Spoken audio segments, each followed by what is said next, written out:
hole in the general fund that was already $1 billion is now even bigger. Your political reporter Sean Boyd has been digging into those budget numbers for us. While there are fewer people on the Medicaid rolls in Colorado, the ones that are the most expensive to care for, including older Coloradans. The state has the second fastest growing population of people over age 65 in the country. They outnumber those under 18. And long-term care is covered by Medicaid, not Medicare. While lawmakers agree it's a growing strain on the budget, they disagree with how to fix it.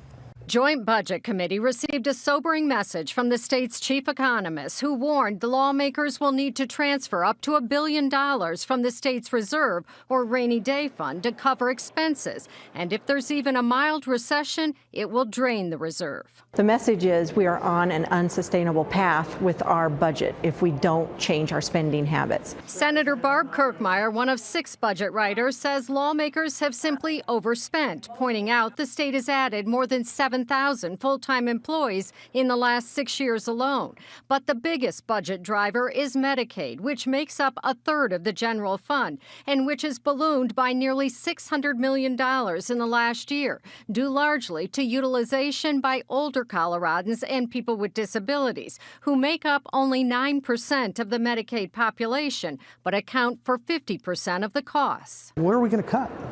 Show me where all these savings are, because there's not $1 billion worth of savings to be had in this budget. Senator Jeff Bridges, chair of the Budget Committee, says the problem isn't spending, it's the Taxpayer Bill of Rights, which limits how much the state can spend to the growth in population and inflation. Inflation is the price of dishwashers and washing machines, and that's not what we buy as a state. As the budget writers search for where to cut, they found a surprise in the legislature's own budget: $20 million in unspent general fund allocations from previous years. The money deposited in a cash fund used primarily for renovations at the Capitol.